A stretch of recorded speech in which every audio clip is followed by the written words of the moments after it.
Okay, so we're here with Millie.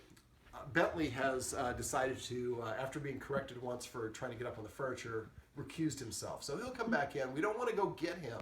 We want to let him come back on his own accord.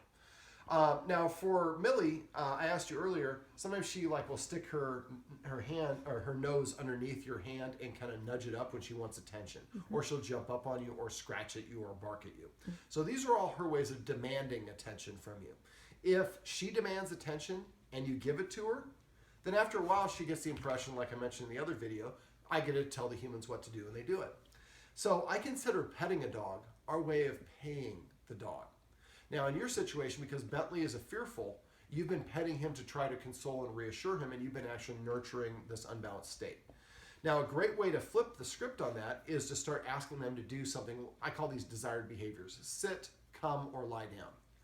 Now what I do is as soon as the dog nudges at me, I give it a counter order. Instead of petting it, I say sit.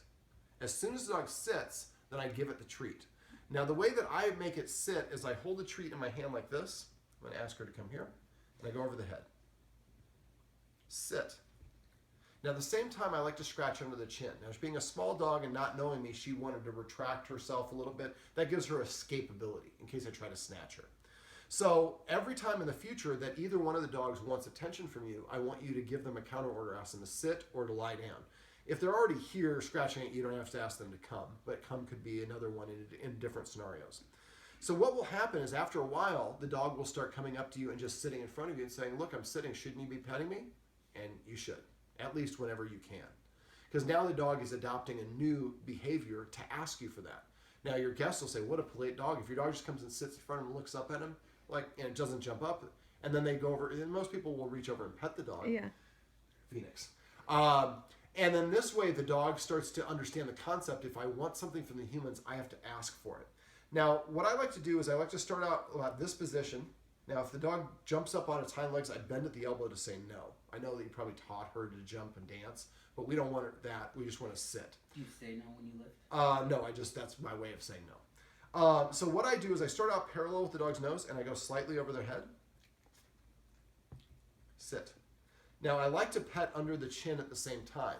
Right now, it's going to be easier for you guys to do it than for me being an outsider. But eventually, if you do it at the same time the treat touches the lips, you start scratching under here, this becomes analogous to it getting a treat. So there's times when you don't have a treat, it's just almost just as good. She's going to try and escape from all of us. That's because of the trapping. In like 3 years. Well, we'll talk about that off camera. I just want to compartmentalize this real quick. Mm-hmm. But yeah, we'll just try, and we'll talk about that and how we can help her get over that as well, because there's a way we could get over that. But for most dogs, after a while, this becomes a nice way to reward them. And again, if you're using this hand rocking motion, see how I can put her into a sit just by moving my hand? So you could be having a conversation with somebody and be like this. So I told Sandy that there's no way that I'm going to help her unless she does that for me. And then, I told her I'm not going to give her a ride.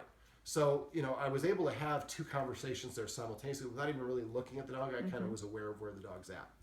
Now, I'd suggest that you guys come up with like a watchword between the two of you. I usually recommend paycheck.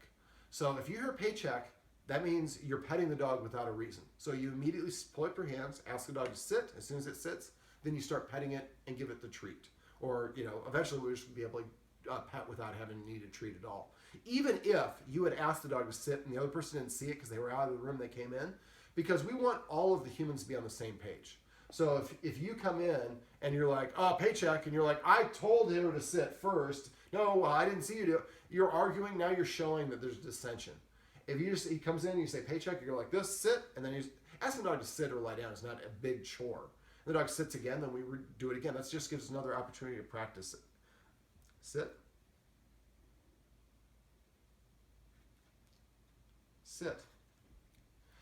So petting with a purpose is the easiest thing that you can do that's going to have the biggest impact on your dog.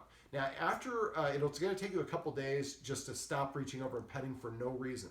Mm-hmm. But if you adopt this and get in a habit of doing this, you'll do it for the rest of the dog's life. And every time you do it, it's a mini dog behavior training session that you do without even thinking about it. It truly is a gift for you to give yourself. So try to really place an emphasis on petting with a purpose, because once you do, it's going to help Bentley feel more confident. It's going to help her feel more respectful. So it's going to be beneficial for both dogs. We'll worry about that in a sec. All right, there you go. Just stand up. Perfect. Grab a seat. So you were able to disagree.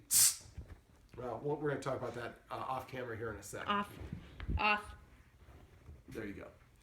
All right, so that's our quick little synopsis of petting with a purpose.